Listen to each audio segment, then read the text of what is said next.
E eu insisto em dizer, minha geração foi uma geração muito vitimada, tá? Eu estou aqui como sobrevivente também do abuso sexual, né? E você até pediu para recapitular Eu sei que dói, o né? que Falar sobre isso, acontece. e porque existem traumas, existem, enfim, memórias, né? Ainda que seja curado, isso não quer dizer que lembrar ainda não dói, não machuca. Mas seria interessante, porque para abordar em um tema como este, nada melhor do que alguém que já passou, que já viveu, sobreviveu e venceu, né? Olha, nem sempre é melhor só a pessoa que passou, porque se a pessoa passou, mas não aprendeu nada, tem muita gente que é sobrevivente, muitas pessoas são sobreviventes, Fábio, e elas mesmas não têm, elas não tiveram, elas não buscar, elas não têm um autoconhecimento, não têm não tem esse caminho, sabe, de superação, elas ainda estão muito envoltas ali dentro dos seus traumas, tá? E é só compartimentalizaram, sabe? Elas fingem que não aconteceram. Então, o fato de ter vivido ou não vivido, sobrevivido ou não sobrevivido, não é a questão. A questão é se nós buscamos a superação, né? Recuperar nossas competências, nossas potências internas. Então, esse caminho de crescimento, porque trauma sexual não é destino. Abuso sexual, trauma da infância não é sentença de prisão perpétua, mas esse é um caminho que tem que ser intencional, tem que ser a cura sempre começa com uma escolha também, com uma busca. Graças a Deus, né, que eu fui alcançada pelo Evangelho, tive a oportunidade de buscar esse aprendizado, esses conhecimentos, continuo, né, para mim a cura é um processo, continuo em processo, mas voltando à minha questão autobiográfica, sim, eu sofri abuso precoce, né? E pelo que eu consigo, né, a cronologia ela é muito complicada dentro do trauma, mas pelos meus cálculos eu devia ter uns 4 anos. Né?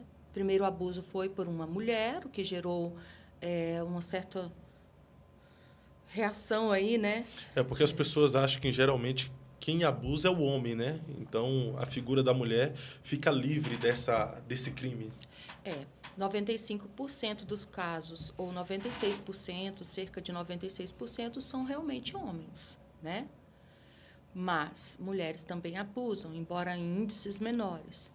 Mas quando a gente vai olhar para os números totais de abuso, a gente diz que em cerca de 4,6% são mulheres, isso não é pouca coisa, porque nós estamos falando numa violência que ela acontece na ordem de quase 1 milhão por ano. Porque nós temos aí um dado, né, de que 10% é notificado. Tá. Se é só 10%, multiplica então. É. Então, você tem a estimativa dos números mais aproximados da realidade. Então, não é pouco, entendeu? 4,6% de 1 milhão é quanto? Né? 4,6% de 800 mil, 900 mil, 700 mil é quanto? No que acontece por ano. Né?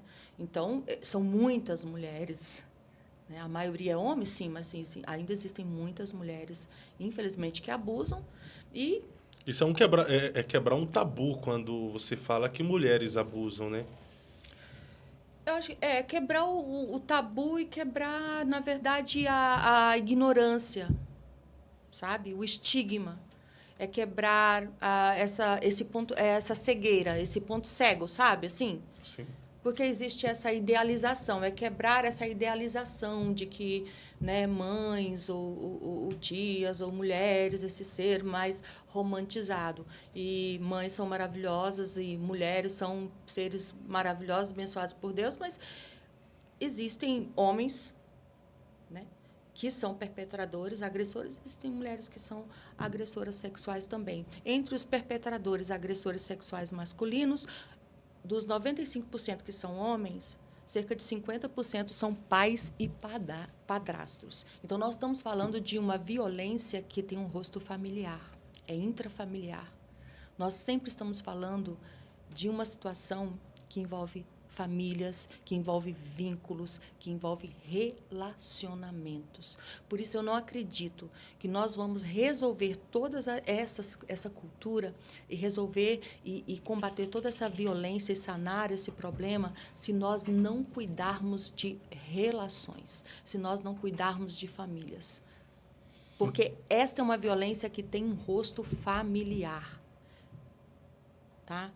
E cerca de 86%, 90%, né, outros dados dizem mais de 70%, é intrafamiliar, figuras parentais. Nós temos um problema aí de fragilização, de quebra de vínculos adoecidos, né? De famílias desestruturadas, quebradas, de sexualidades deturpadas, degradadas.